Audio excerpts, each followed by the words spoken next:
太子殿下，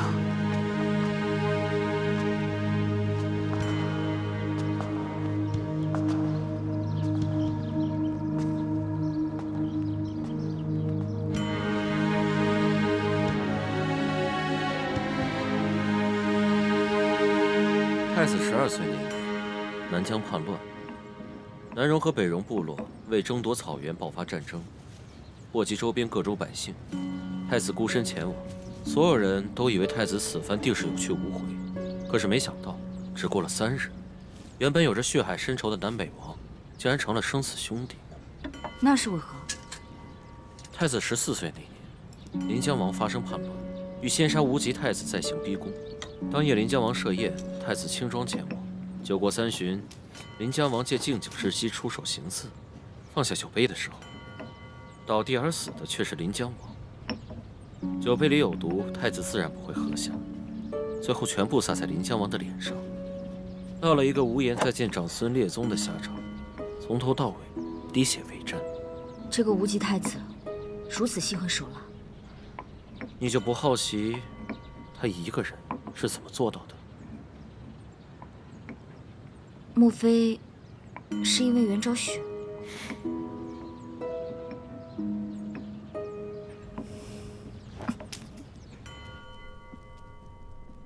我儿终于回来了。母后，父皇他有要事在身，事关国运，来不了了。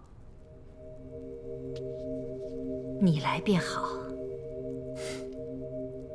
刚才可见过你皇叔？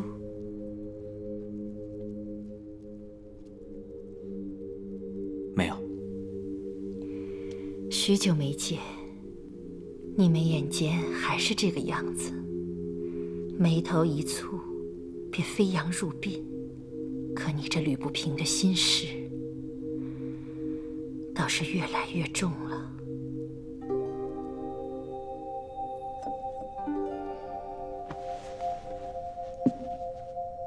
多年未能服侍母后，儿臣不孝。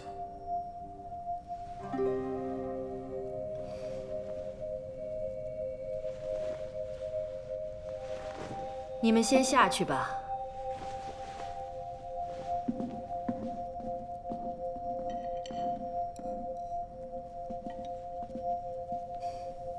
你呀，也到了该娶亲的年纪了。日后登基之前，先有皇嗣，才能安定人心。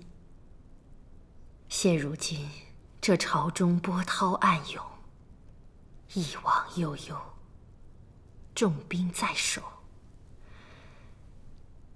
你这个太子做的，可不像从前那般容易。若真是有人要反，你定能招架得住吗？朝堂的事，母后不必过于担忧了。我担忧的不是我自己，是你。母后的心思，儿臣自然明白。母后只管养好身子，朝堂的事情，交由儿臣来处理。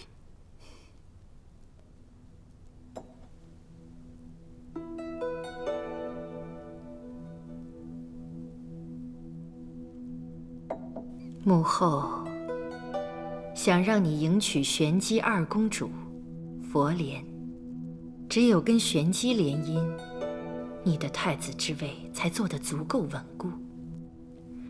我听说他已来了皇城，你们俩都到了成婚的年纪，依我看，此事不必再拖了。我还需要一点时间。你如果真的有其他中意的女子，日后宫中养上个100号人也不打紧。只一点，天权的太子妃必须是佛莲公主。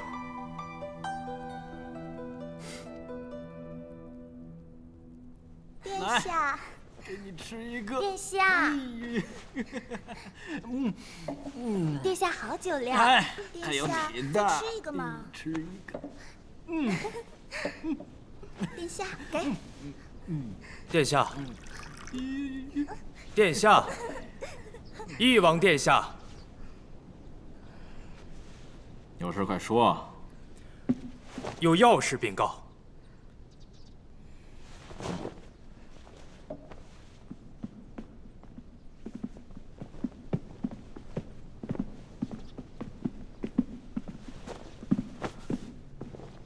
已经查清楚了，那日同太子一道出游的，正是佛莲公主。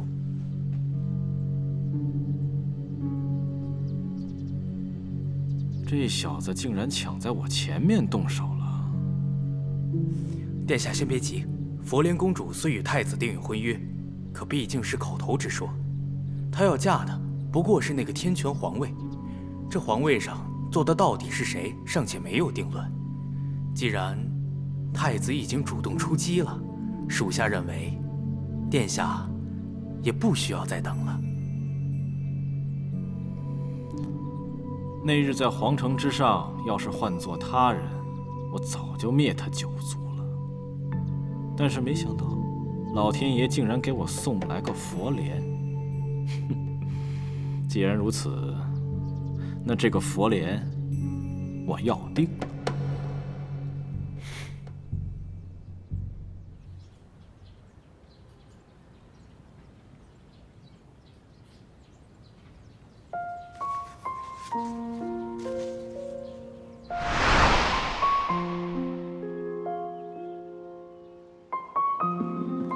你这个骗子！你终于来找我了。要不是打不过你，我早就动手了。那好，这一次我绝不还手。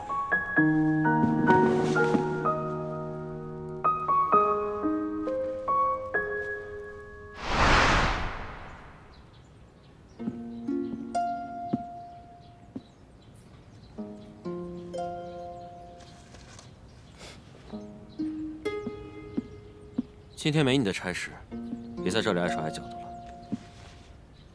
我在这儿晒太阳，也碍着你事儿了。你这几日一直躲在屋子里，别以为我不知道。我乐意。你在躲他。我听不懂你在说什么。你们该不会做了什么见不得人的事？什么？我没有。你胡说什么？真没有？没有。没有你干嘛脸红啊？我哪有脸红啊？我脸红是因为我身体好。不跟你说了。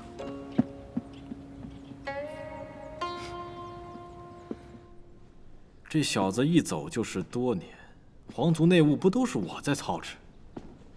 街上这些人跟着凑什么热闹？他们连无极的样子都不知道，竟然给他这般威风。是啊，这些年来，宫里所有恩宠都让太子得去了，陛下也是高看他一眼。可这么些年来，他在穹苍到底学了什么？谁知道呢？还不都是因为我母亲出身寒贱，比不了当年五州第一美人袁皇后。可是想让我认命，绝不可能。殿下的意思是，与其坐以待毙，那倒不如来个痛快。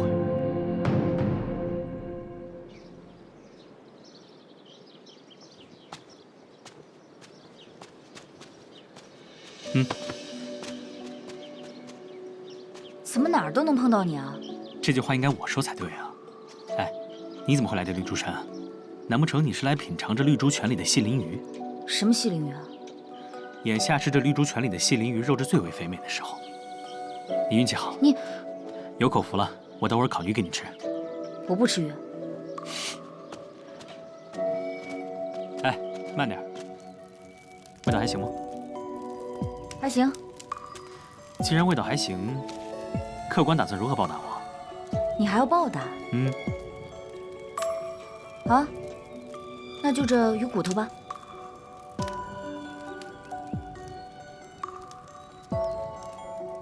哎呦，瞧瞧这鱼骨头啃得干净利落，寸肉不留，杀气腾腾的，是好牙法。这个就当成是我们的定情信物。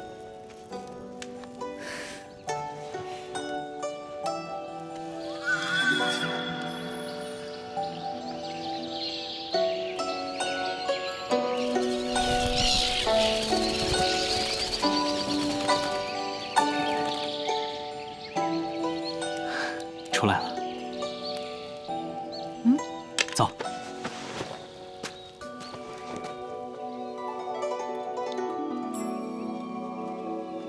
这边。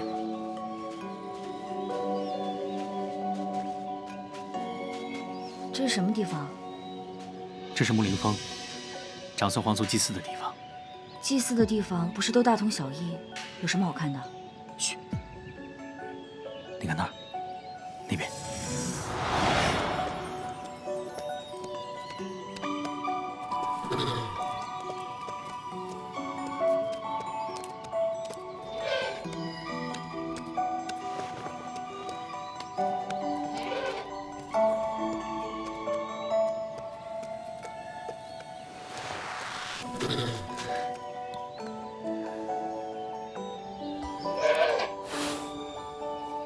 他喜欢你。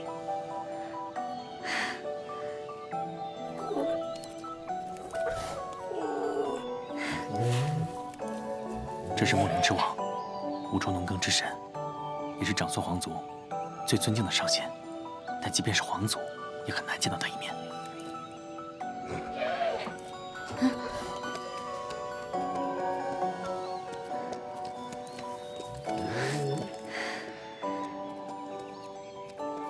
见到他会怎么样？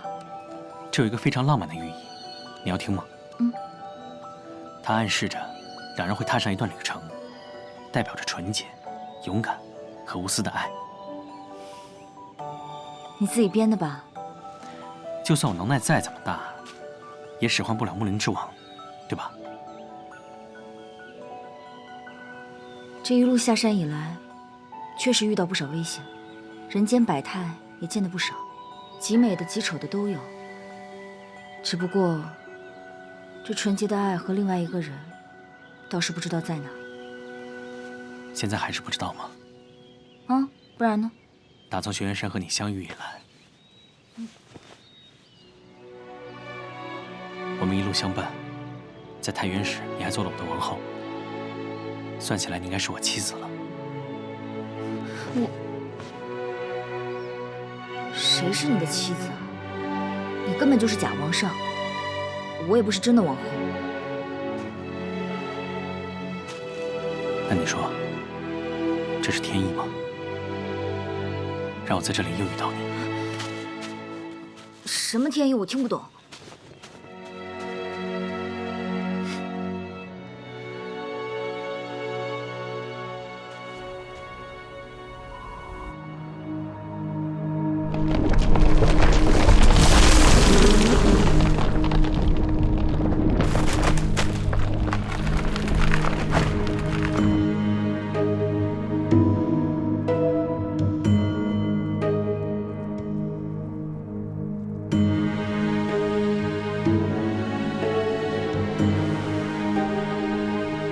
天泉皇城的秘密怕是保不住了。五洲各国的使节都来了吗？回皇上，都已到了。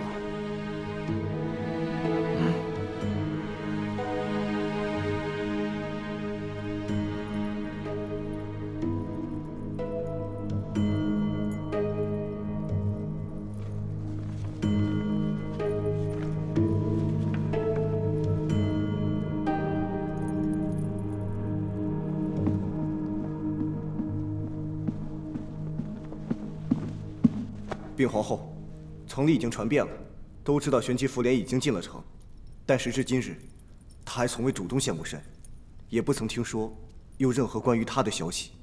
这就怪了。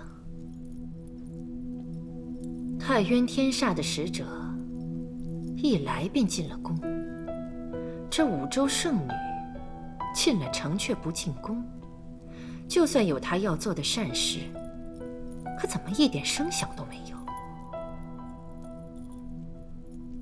难不成玄机有了其他的打算？不过，属下又听闻，大皇子已经亲自去接这位佛莲公主了。为什么不早说？这个翼王果然按捺不住了。公子，天煞和太原的使者已经到了，来的是天煞的恒王和太原的德夫人。你是想问，为何我不露面，对吗？但是我一直都想不明白，为什么这陛下要在这个时候把他们都叫过来？总感觉事情有点怪怪的。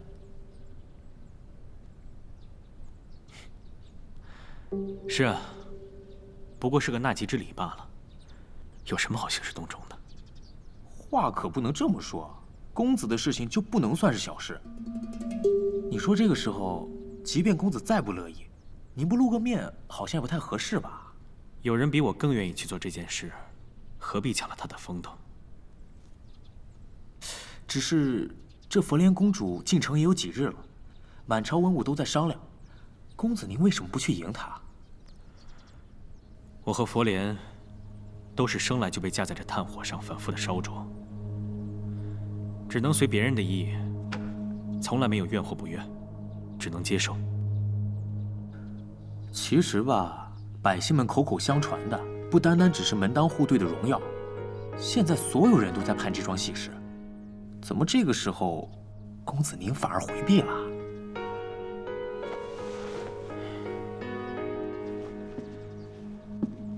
你是在忧心我，还是佛莲？我当然是，只是我觉得吧，这翼王一直在打这桩婚事的主意，他会有什么好处啊？好处？难道我一生当中所有的选择，都只为了他们眼中的好处？婚事是我的婚事，可却从来没有人问过我有什么打算。母后逼我娶一只金凤凰，后面还有长孙平荣眼巴巴地望着。他们眼里只有玄机地底下埋的那些金子而已。你说，我回避的是佛莲，还是他们的心思？哎，公子你要去哪儿？今天是什么日子？你忘了吗？难道是宗先生？哎，那皇后的意思是，这就将福莲公主接进宫来？难不成等那长孙平荣得逞了再议？小的失言了。皇后为了操办这场婚事，也是用心良苦。您的心思，太子应该明白的。他当然明白。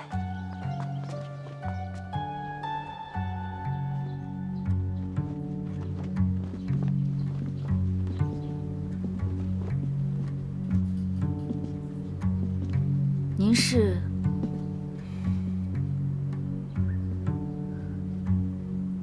佛莲圣女。请问您来做什么？您这样的千金之躯，怎能居住在这样寒酸的地方？我平荣看着实在是不忍心。我天权招待不周，还望公主多担待。您怎么知道我住在这儿？我任着天权宿卫军都统一职，这皇城上下大大小小的事情，便是一只老鼠躲进了哪个窝，也逃不过我的眼睛。更何况是您这位五洲敬仰的佛莲圣女呢？既然如此，殿下应该是公务在身，很忙吧？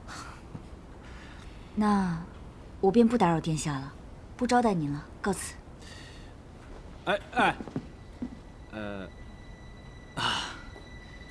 恕本王直言，今日我来，是接您进宫的。不行，宗先生说你不能乱走的。公主，平荣并无恶意，接您进宫，一是为了平息朝野间的议论，二是为了明日大典早做准备啊。大典？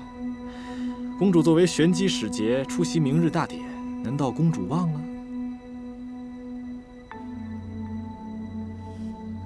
我自然没忘，我这边随你去。公主，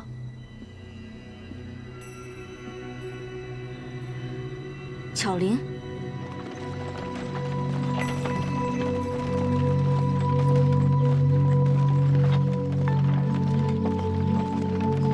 元皇后有令。殿下，有人挡了我们的官道。好大的胆子！谁敢拦本王的路？下官奉旨，请佛莲公主回宫中叙话，有劳翼王殿下一路护送了。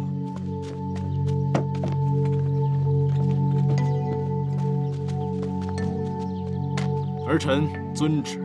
公主请。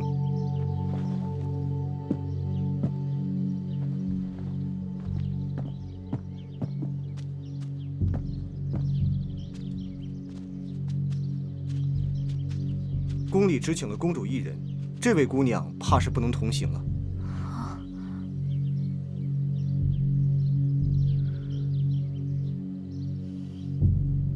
王爷，您就说说吧，到底是怎么了？皇城以至高吉诏要我们赶来，绝不只是为了参加太子订婚这么简单吧？至高吉诏为灾时战时、亡国灭顶之时方可启用，自然没有那么简单。难道是出变故了？五州本为一体，天权的福祸和你们的福祸，从来都是相乘的。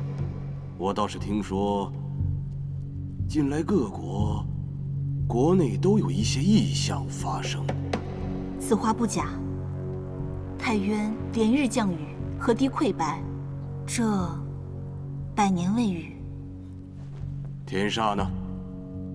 盘都倒是一切正常，可捷报说，在格雅沙漠那边，那些东西好像在集结，在准备着什么。甚至还有人说，看见了毒蜂。五州分立之后，阴阳有序，毒蜂也彻底消失了。可近日格雅封地时常地动不止，好像是有什么东西在波动。毒蜂是地底墓葬的看守，活人遇见了便是必死无疑。又说是千万只毒蜂同时出动，不是来索命，就是来给死人探路的。玄机似乎也有些声音，说是火山突然喷发，熔浆四起，那金库存的好多金子都被熔了。王爷，各国的事出紧急，急召前来，为何偏偏这玄机佛莲迟迟没有现身呢？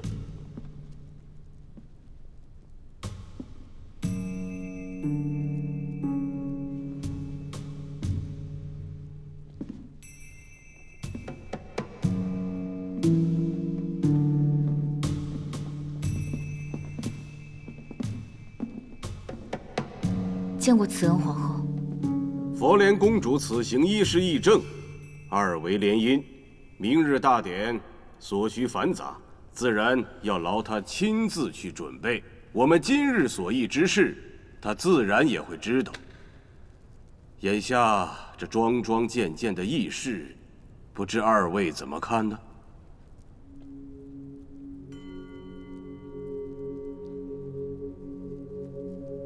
上古穹苍大战之后，五州分立而治，天权代行都统之责。千百年来，虽然有权势纷争，但天下总归是平和安泰，福祉万方。可我们都知道，这世上根本就没有永远的太平，那被封印的力量，一直都在蠢蠢欲动。德王殿下，有些话不能说。刚才王爷说，天权的福祸与各国相连，如今四处皆有异动，那天权如何？天权能成为五州的心脏，全靠羽术的维系。可如今，这羽术却有着枯萎之势，天权将面临着灭顶之灾呀！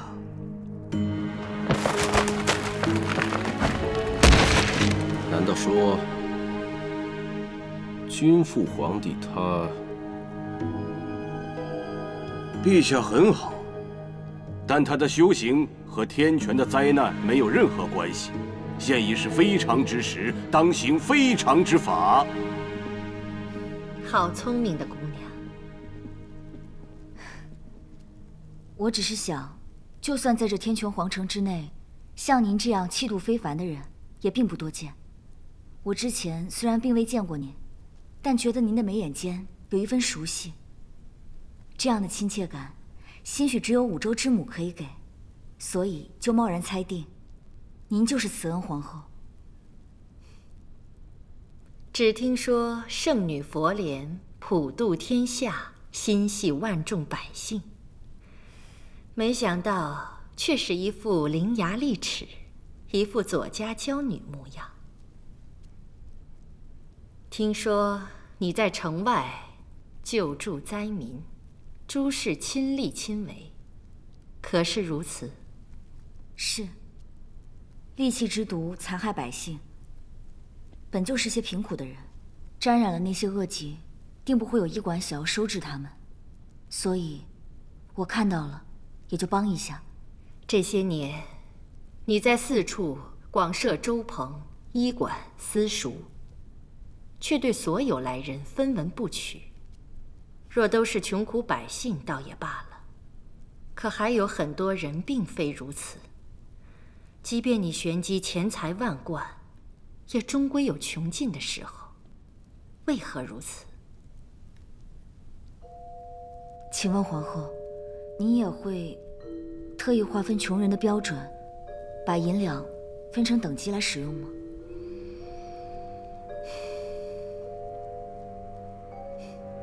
当然不会。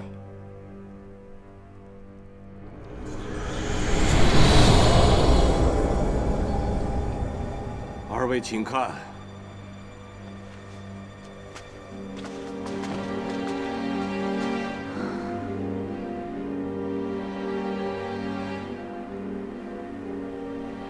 若是没有雨术，这天权便不再是天权，五州的天地也要崩裂了。那该如何？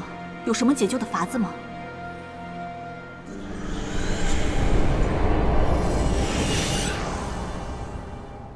虽然你们还没有成亲，可全天下都知道你佛莲是无极的人。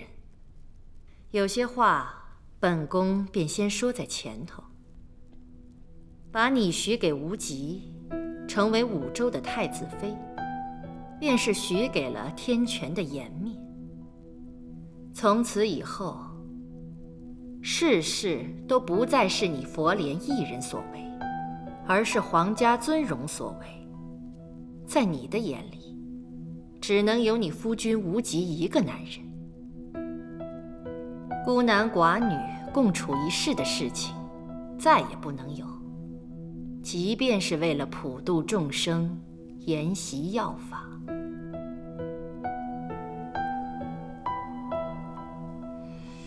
你们先下去吧。是。五州四国，算上穹苍神殿，共有金木水火土五行之力。眼下只有聚合各国之力，拼凑出那枚黄鱼之心，方能暂时化解危机。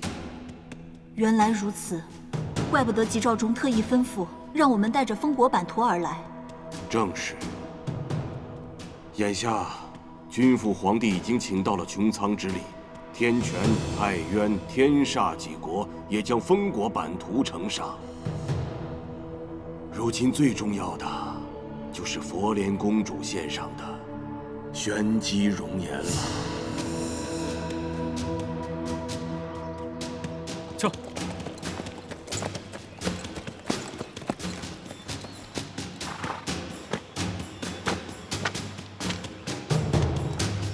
你先守在这儿，公子。要不让我进去吧？若是宗先生真在，你再进来便是。你应付不来。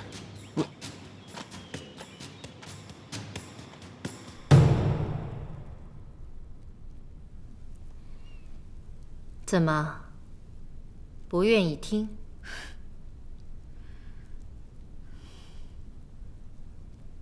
我只是替天下的女人感到悲哀。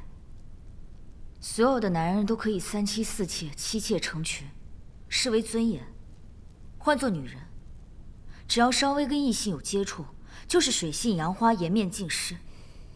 同样是10月生、5谷养的，为何差别要这么大？天权有至高的名声，玄机有数不尽的财富。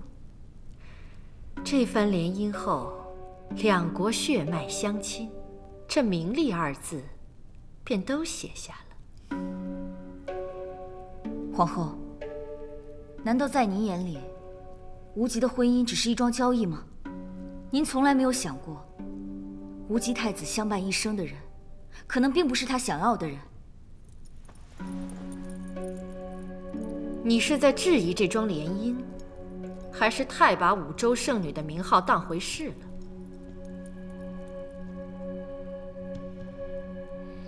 这天下，想要嫁给无极的女子数不胜数。既然她是储君，这妃位的人选当然要慎重。那年你们在玄机相识，本来就是意料之外的事。若不是你5日一封书信，10日一份信物的坚持着，挂念着无极，即便是五州圣女又能如何？即便是在玄机王族，论起资历排行，嫁入天权的也未必是你佛莲吧？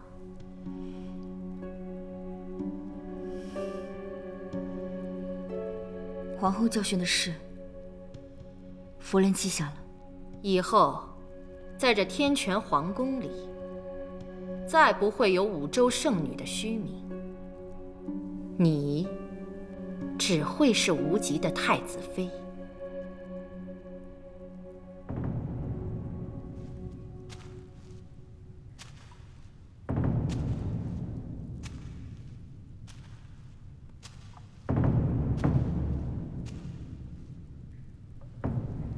何必如此呢？不好！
恒王和德夫人已经去休息了。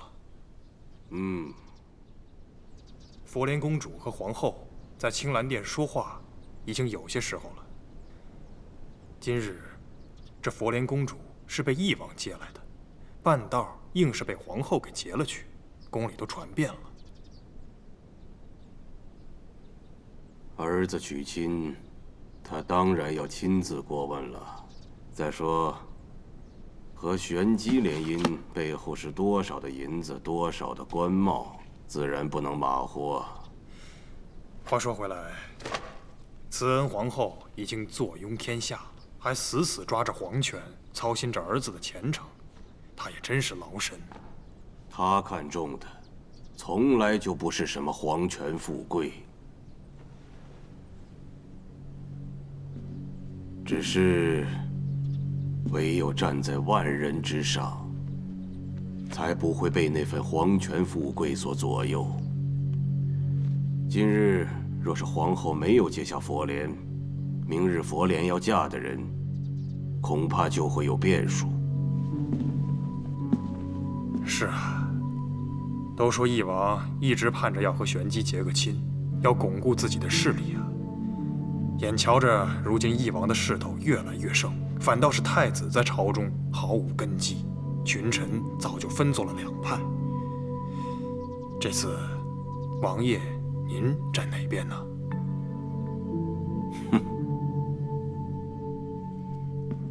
翼王的心思，你定是能看得出来。但凡无极想要的，他都想要，包括你。以后若不是要紧的事，你们还是不见得好。你们一直在盯着我。天权皇族是何等的尊贵，能奉上神坛，也能摔得粉碎。既然你要做无极的太子妃，要成为万人之上，必然要付出些代价。以后你的一言一行，一举一动，不能有丝毫的差池。记住了，永远都会有人在背地里观察你，昼夜不停。天色已晚了，今天夜里你就住在我宫里吧。怎敢劳烦皇后娘娘？你身份特殊，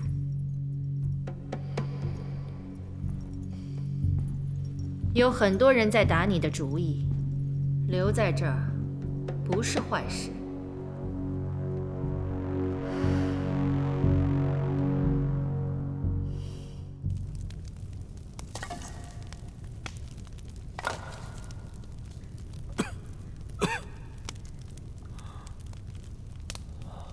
行了，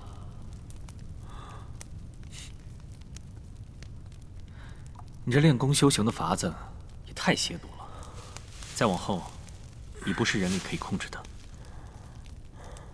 你就不怕哪天练着练着，一睡不醒了？你这么吵，我怎么睡得着啊？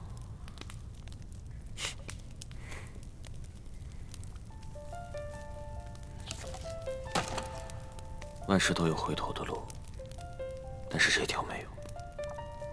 一旦开始，就再也回不了头了。看样子，你以后都得黏着我了。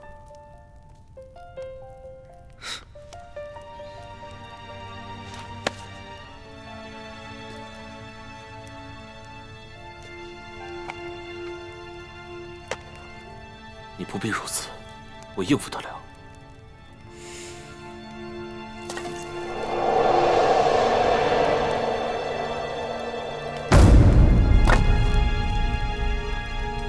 飞燕来过了。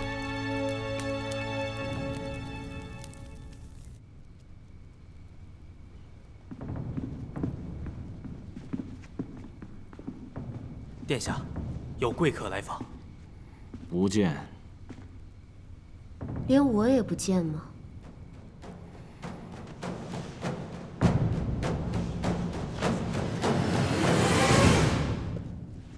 看来，佛莲跟无极太子是真的相爱的。不过两个人刚在一起就要分开，一分开还是这么多年，换做旁人早熬不住了。可不是嘛，这10年来，主子天天想，日日盼，好在太子心里也念着。没有辜负了这份情谊。人家说情有千千结，终得一线牵。飞烟，你是说飞烟？穹苍上仙飞烟，他虽然常使一些蛊毒之术，但也不是什么恶人，怎么会教你那么恶毒的法子？不毒，我便活不了。当年世子府被抄家，我从死人堆里爬出来的时候，就只剩下半条人命。是飞燕她救了我，收留了我，教我功法，又传我这一身医术。